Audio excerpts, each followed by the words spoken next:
God. Lai Mohammed blames Nigerians for Twitter's decision to locate African HQ in Ghana. Yes, I followed a bit of this, much as I tried to take my mind off what was going on. I followed a bit of this, and I really can't understand what the whole fuss is about. So Twitter wants to choose its headquarters in Africa, and they choose Ghana. So what? What's the big deal? In fact, I'm surprised the minister himself finds the time to respond to this. Like APC said, it's a non-issue. All kinds of things come into consideration when you want to take a business decision. And the question that we Africans haven't asked ourselves is one, what is the purpose of this company? Who actually owns this company? Is this a gradual process to influence our thinking like it happened, I'm sorry to say, when the born-again churches were coming into Nigeria? We don't think, we just grab these things. The first set of born-again churches that came into Nigeria were flying an American flag. And today, look at the thinking of our people.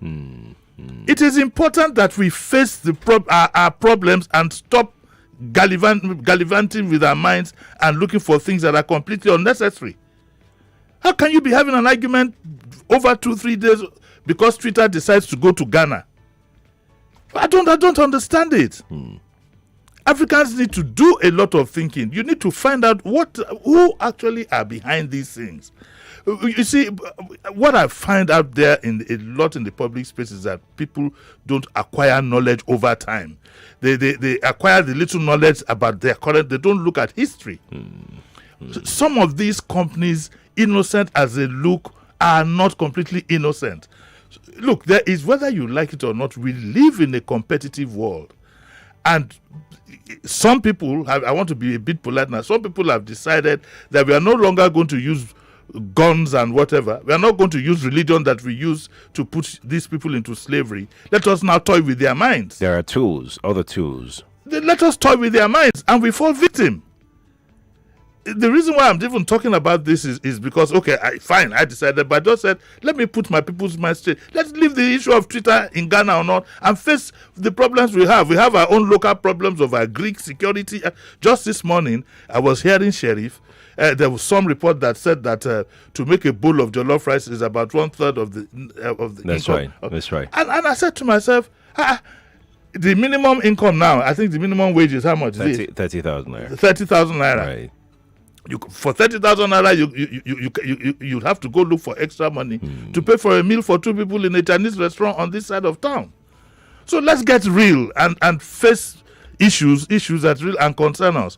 Both those who are the protagonists who are saying that, the government caused this, that's why, and the federal government itself and its influencers who keep saying, Kellogg's is here and so on and so forth. That's a whole lot of, in all honesty, it's neither here nor there for me, especially as it concerns this particular company.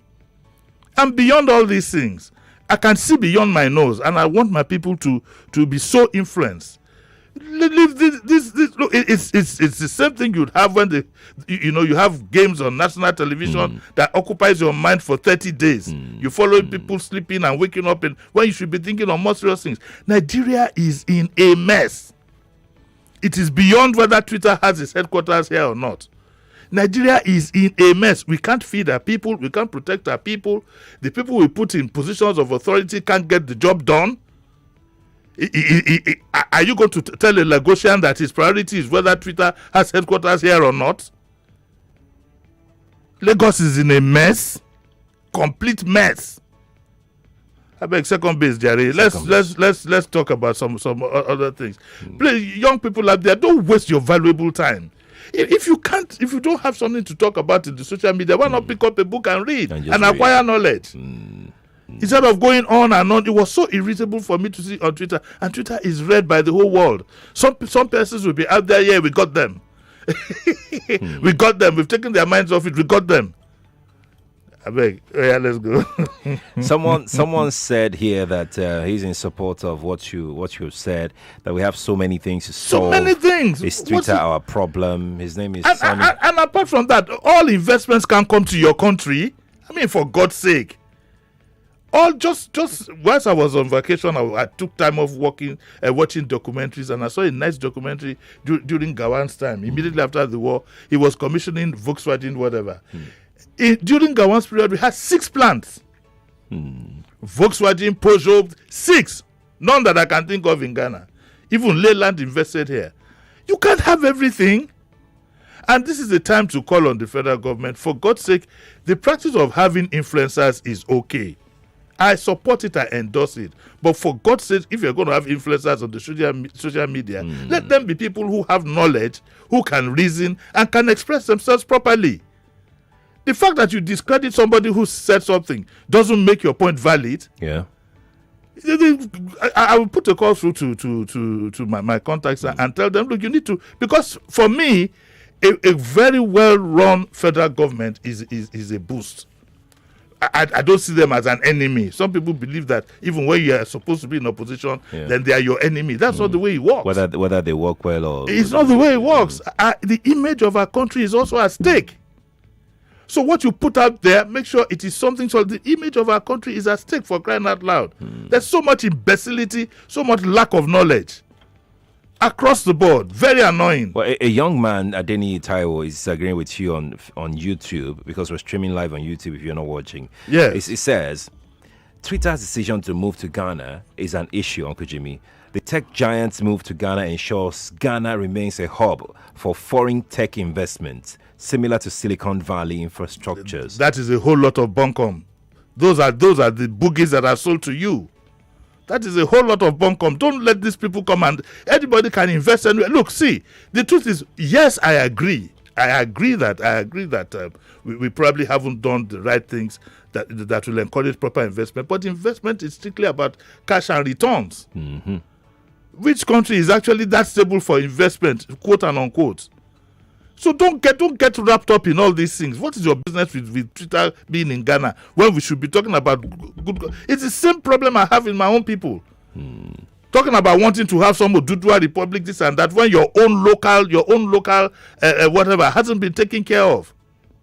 Your own local leadership hasn't been taken care of.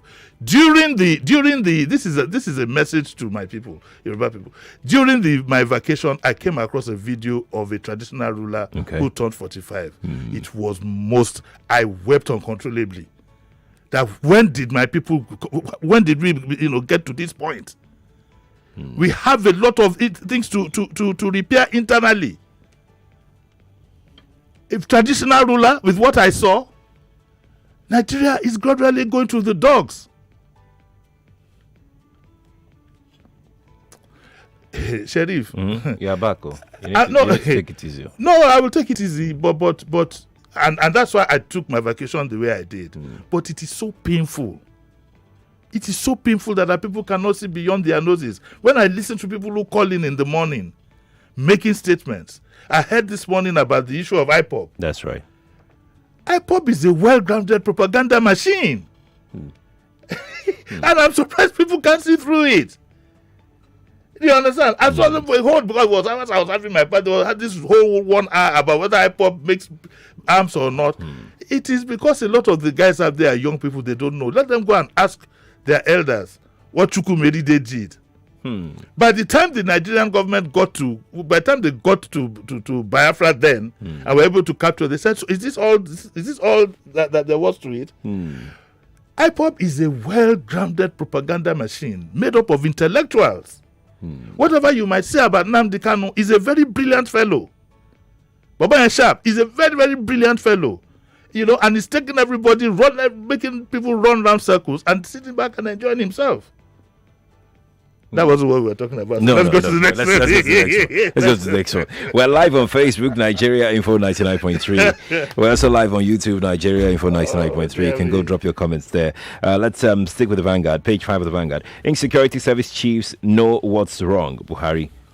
Okay, so Buhari is back. Okay, and what is said here is hidden. My reaction to this story is hidden. If you don't read the story, you won't get it. And this is a paragraph that set me thinking. It says, fielding questions on his expectations from the IGP appointed while in London, Buhari said, well, we went through the system. There was a committee by the Minister of Police Affairs. They gave me some names. They happened to be the chosen one and so on and so forth. And I said, where is journalism in Nigeria? You know that the president is coming back for a trip. You have just 5 minutes. You should have asked a leading question immediately and leave the what is it now? Leave the I almost said paraphrase there. Leave out all these mundane questions and go straight to the point. Sir, why don't you have somebody of this extraction amongst your top security? That's the kind of question you ask. What? How did you? Of course, he has not told you there was a committee. Of course, there will be a committee, but he did what he wanted to do. When you have 2-3 minutes, that's why we are trained in journalism. That 2-3 minutes is of value. You should have asked him. And the funny thing about asking a question is, even a no comment is an answer. In fact, a no comment is even a better answer to that kind of question. Yeah. A journalist did not do that. So, when I saw this story, what came to my mind exactly was this, right? So, this is our president who rarely grants interviews. Who rarely does. And you've got this glorious opportunity, because it's glorious actually. It's glorious opportunity to ask all the questions you need to ask in 5 minutes, and you throw it away. But I know, look, Sharif, you and I, we are old at this game. Yeah, selection. It was all this was prearranged. Yeah. And it doesn't do the president any good. All this was prearranged. I'm sure the journalists who are granted the quote and unquote privilege would have been told, well, come on, you better watch it. This is the question you're going to ask. And I want us in the media to stand up to all these kind of controls. Of course, there's some element of I'm not saying in this particular case, but generally, this issue of brown envelopes, using journalists to achieve this and to achieve that. This is $1 million opportunity. And we're allowed, because every newspaper should have called his correspondent to say that if you're allowed to go there, this is what you should ask. If you don't ask this, then stay and work for them and don't come back here. When I remember news editors like Chief Theo Ola of the Daily Times, you can't mess about with those people. And I was told I was young when in the days of Jack on Day too, in their own time. You couldn't mess around like this. Even in the days of Shegun Ochoba, even when Uncle Sam was fully active, you can't come back with a story like you throw the paper at you. What is in this story? And as I saw it, I just said to her, it's almost like, okay, sure, you want the president to speak. You have heard his voice. He has spoken. Why did I come back to this? It's good to have you back. People are welcoming you back online. They missed you. Oh my God. Oh boy. Let's just leave the Vanguard for a moment. Let's quickly pick up a Punch. Lagos begins construction of rail mass transit. This is on page 6 of the Punch newspaper. I need to defer to Alhaji Asinotu Ojikutu, former deputy governor, who once said that, and I think it was on a Saturday program, The Discourse, said that she doesn't understand government that is run by a newspaper. Here is a government that hasn't finished the construction. I heard you asking this morning of that Lagos Badagry ward. You haven't finished that. Yesterday, I had the misfortune of having to go from Oniru to Sulere and back. I saw hell. What I saw, and that's why I came today. I was supposed to come on Monday, but I couldn't take it. When I got to on the way to Relay by National Theatre, oh my God, governance is completely gone. I heard I couldn't go through Sulere. I took the back door. I heard that the trailers are back. No, they are back. They are back, and so on and so forth. And so when I'm reading this morning, I said, well, what does Governor Sanwo-Olu, how does his mind function? That's what we are going to talk about at 9 o'clock. At 9 o'clock, I want to examine how this man's mind functions. Because it's all about PR. We are going to begin construction of a rail mass transit. We are going to do the ones that you're doing, you haven't completed. They're causing so much confusion. The Apapa gridlock, you haven't found, till I went on holiday and back, you haven't found a solution. If you see, coming from National Theatre wanting to access Eric Moore from, to go to Relay or Eric Moore, I'm not good at numbers, but I will use the word that I used when I was a small child. When you count up to a particular point, you say it's uncountable. You remember when you count on your fingers and your toes and you look around and say, Jimmy, continue now. You say it's uncountable. Come and see hordes of Okada on the wrong side of the road. Hordes of them. Law and order completely broken down. Is this supposed to be a PR exercise?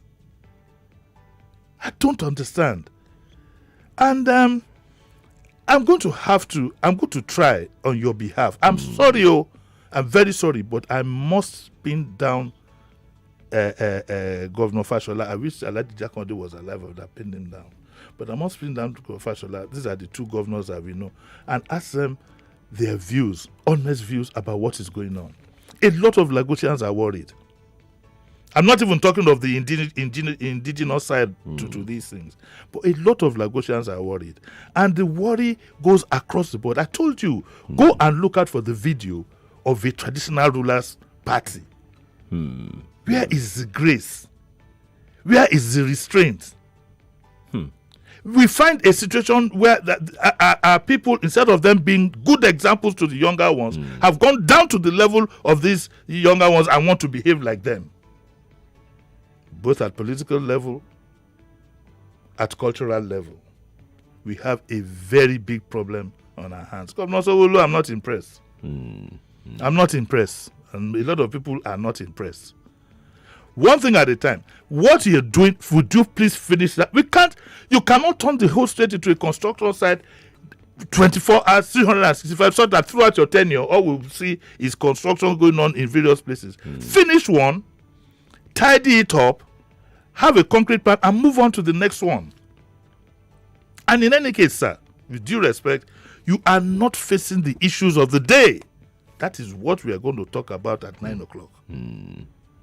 That gentleman who said we know what we know, I think it's time we found a way to bring him out, whether we are going to hypnotize him or we are going to get him to. He now must come and tell us what he knew when he was saying we know what we know.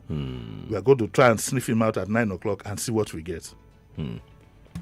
A few comments here. Adewale Kayode says, you are right, Uncle Jimmy. Sanwo-Olu is not the one governing Lagos State. Sanwo-Olu claimed he met Agege Pen Cinema Bridge at 25%, of which we know it all. Well, I don't like this idea of us making excuses by saying he's not the one in control. Why would a full-grown adult take up a responsibility like that and not think of his own future? It means he's not fit to be a leader himself. If you are going to turn yourself into a puppet, and it gets to a point where the public virtually acknowledges that you are not the one in control, and you're doing things that defy all logic, then something is basically wrong somewhere.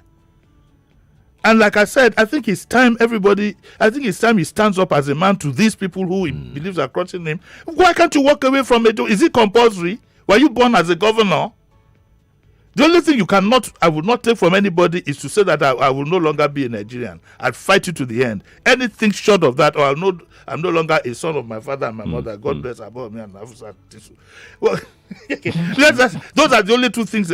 Any other thing I can walk away from. That's why you have divorce. You can walk away from a marriage. You can walk away. That's how you have resignation. You can walk away from a job. When I saw Itwa Igodalo's video, right, that was the voice of a pained man. And he has said that once I'm back, he's ready to come into the studio. I'm going to drag him in and plead for an extension of time for Sheriff. Maybe we'll do 2 hours on that day. We'll knock off. We can make it happen. Hey, chop knock. No, that was the voice of a pained man. Now here is a man, in essence, is a privileged man. Let's face it. Yeah. He runs an accounting firm with his colleagues, very good accounting firm at that. I know because I've had dealings with them. And he runs a successful church. But you could see the pain in his eyes. And that is the kind of pain that is in the eyes of Sheriff and myself, people like us, when we see what is going on in our country. The bigger pain is when you want to judge public reaction by social media and people calling in and so on and so forth. And I say to myself, oh my God, where are we going as a people? These people don't come again. You enslaved us with religion. You dabarooed everything with the new born again something. And now it is Twitter and Facebook and social media. We will not fall for that. We should not fall for that. Indeed. But how did we end up talking about social media? That's that headline. That headline. Twitter headline. Yeah. Let's take a look at the Nation newspaper. Acting IGP disbands monitoring units in Lagos, Port Harcourt. That's here on page 4 of the Nation. Maybe I regret putting this paper up for review. Maybe we should skip it because this is the usual huffing and puffing. I remember about 4 IGs back. Every time there's a new IG, we are going to solve the monitoring units must stop. No more police escort, no more. And after a while, it's business as usual. Back to business. I don't know how. I don't know why. I don't know what I was thinking of when I picked this story. It's all the same huffing and puffing that we get. I believe we need somebody outside the police force to reform it completely. For as long as we keep picking the overall boss from within the system, it will be same of same. If we picked a retired soldier to reform the customs, why can't we do the same for the police? Why can't we? That makes sense. And the major part of the major problem of the police is not so much their operations, it's the structure. You need a command structure that gives submission to the superior. You don't have that. An IG gives you an instruction and you flout it within a week. You can see it. It says, as we are, there is a law that says if you are not XYZ, you should not have any form of police escort. What do you have? Bank MDs, Yahoo boys, name it, musicians, everybody. All you need to do is to go and buy I almost named the brand. Thank God, my senses are on this morning. Is to go and buy that popular whatever and put a strobe light on it, which you can apply for by saying that, you have services that go to the airport. There are ways to beat the law. So we need somebody outside the police force to redeem that whatever. Indeed, Nigeria probably needs somebody outside Nigeria to redeem us as a country. Well, this one here is similar from the Punch. IG vows to tackle secession threats, kidnapping, others. It's same of same. It is same of same. We're only using this opportunity to highlight something we all know. And we all know nothing is going to happen. It is same of same. Same of same. Right. Got 5 minutes more. No, we don't have 5 minutes more. What do we have? We have 2 minutes more. It's my dad. I wanted you to see this. No, it's. It was a good Samaritan that gave me this as my birthday present. When is your birthday? I'll buy you one. Okay. I wanted that's why I can't put that in. Let's talk about the university. Yes. This editorial is, and I'm going to keep it because it's an issue we need to look at some point again. And it talks about how the appointments of vice chancellors has been politicized. Listen to this paragraph. A university is imbued with internal mechanisms to identify threats and solve crises. Governors should stop seeing the appointments of VCs as an extension of their political hegemony. Look at what we have in LASU. You set up a committee of professors and whatever. They produce 3 candidates for you. You reject that process. You understand? And it says they should face governance, which requires pressing attention, and stop meddling in university matters.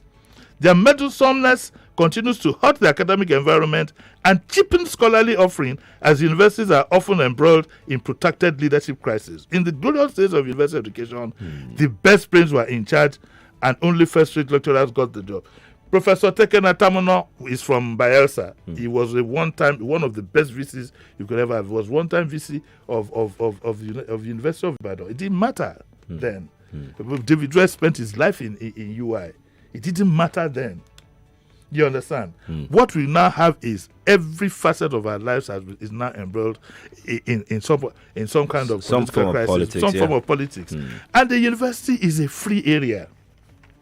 It's supposed to be a free area. You allow, free ideas to. That's how to develop people. That's right. That's right.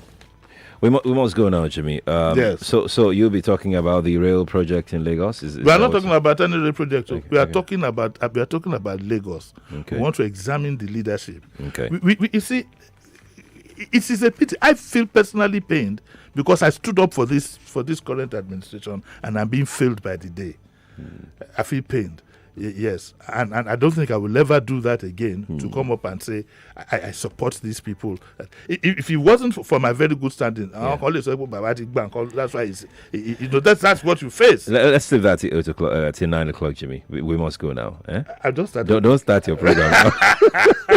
I'll see you at 9. Thank you very much for coming. Okay, we're back with the news in a moment. You know that feeling when you keep downloading and streaming interesting videos, but your mind keeps whispering, continue, your pockets go here. But not anymore. When you subscribe to MTN's affordable and reliable monthly data bundles,